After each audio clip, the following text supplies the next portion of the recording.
بسم الله الرحمن الرحيم، والصلاة والسلام على رسوله الكريم. السلام عليكم. جبت لكم اليوم وصفة جديدة وهي وراك الرنة. نحتاج في هذه الوصفة المقادير التالية: لوز وجوز مطحونين مخشين مرقيق مخلطين في بعضهم. نحتاجو منهم 3 كيلات. نحتاجو كيلو سكر، ونحتاجو مغرف تاع العشاء سمن، ونحتاجو نبلوها بالورد واللي نخدمو بالخطفه تاع البوراك. بسم الله. نروحو لطريقه التحضير. 3 كيلات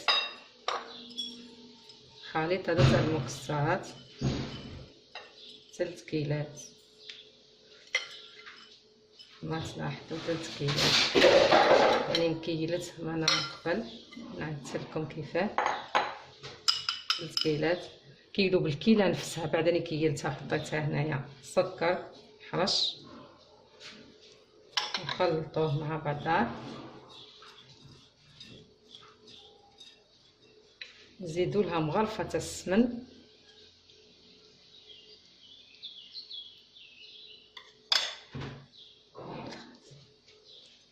ونخلطو بيدي خير نخلطو.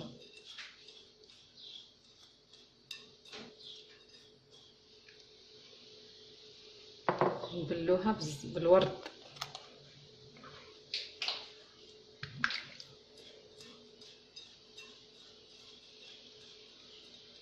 نديرو بصباعنا نبلو، نحركو مليح حتى يندمج الخليط مع بعضه هكا، حتى نشوفو الخليط هكا تمنا كما تلاحظوا هكا.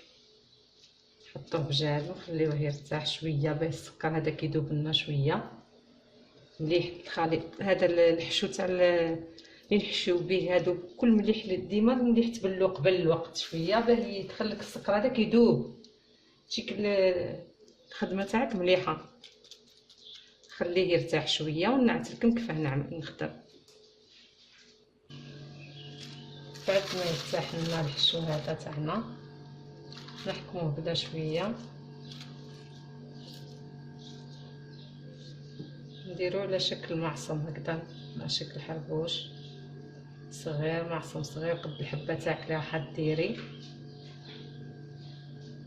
تكون ديري الحبات متساويه يجيوك الحبات بكل زي بعضهم. الحشو اللي ديريه من بعد تخدمي عليه بعد، ونحطو حتى نوجدو الحشو تاعنا كامل. نعاود لكم هكذا نحكمو هكذا ونديرو شكل معصم حربوش صغير مع سماط هكذا صغار.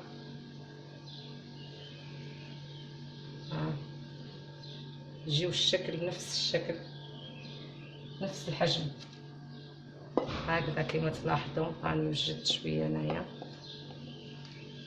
كما تلاحظوا. ديروا وجدوه هكذا الحشو تاعكم، وجدوه كامل هكذا ووليو الساعه بداو تطبقوا باش تجيكم الخدمه سهله.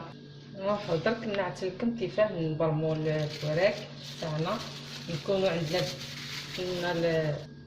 الخطفه هكذا، نقسموا الحبه على زوج كما تلاحظوا. نقسموا الحبه هكذا على زوج،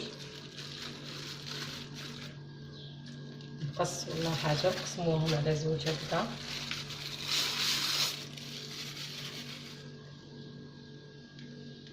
نحطوا هكذا الورقه تاعنا، نحيو هادو الزوائد باه ما يجيناش يابس هكذا هذا الحار. نحطوها بالوجه هكذا، ونحطو العصمات هذوك تاعنا اللي درنا ونطبقوا عليها هكذا هكذا. ندهنو يكون عندنا بياض بيض،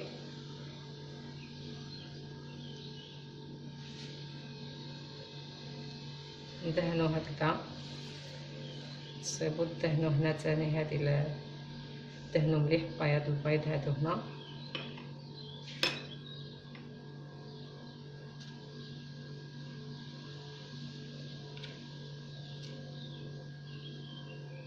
هكذا ونبرموه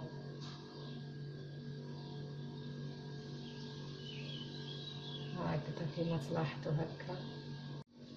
ها بعد ما برمناهم وخلصنا هكا البرم، بعد ما خلصنا البريم تاعهم درك نروحوا للقليان. يكون عندنا نوجدوا عسل، عندنا الزيت يسخن وعندنا العسل. كنت عندنا العسل هكذا نحطوها في حاجه هكذا نحطوها قدامنا غادا تقلي. وبعد من القلي بعد نحطوهم يقطروا، بعد نحطوهم مسخونين في العسل. بعد ما يسخن الزيت نحطوه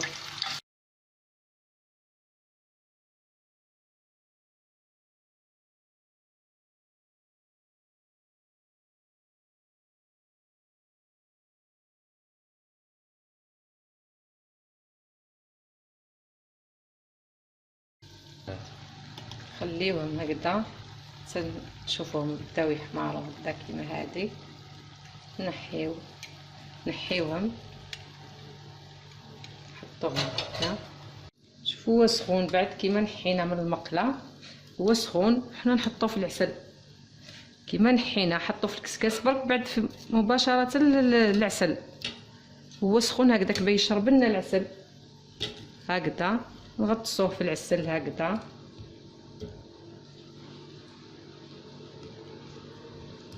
خليوه يشرب شويه.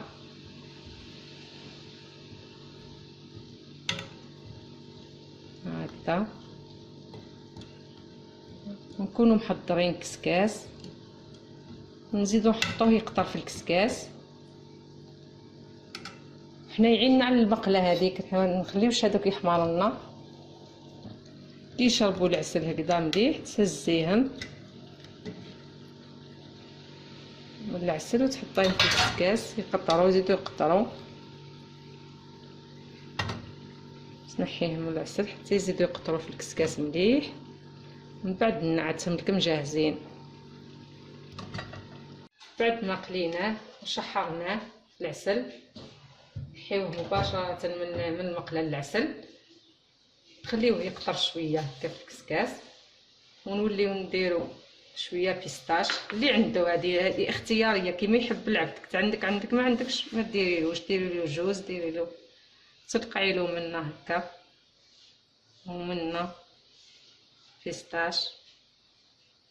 هو مازالت فيه العسل بيحكم لك هكذا. العسل يحكم لك البيستاش. تنقعي منه، زيدي منه هكذا. درك انا ندير الكميه تاعي هكذا كامل ونعتها لكم جاهزه. هاي الكيفيه تاعنا جاهزه كما تلاحظوا.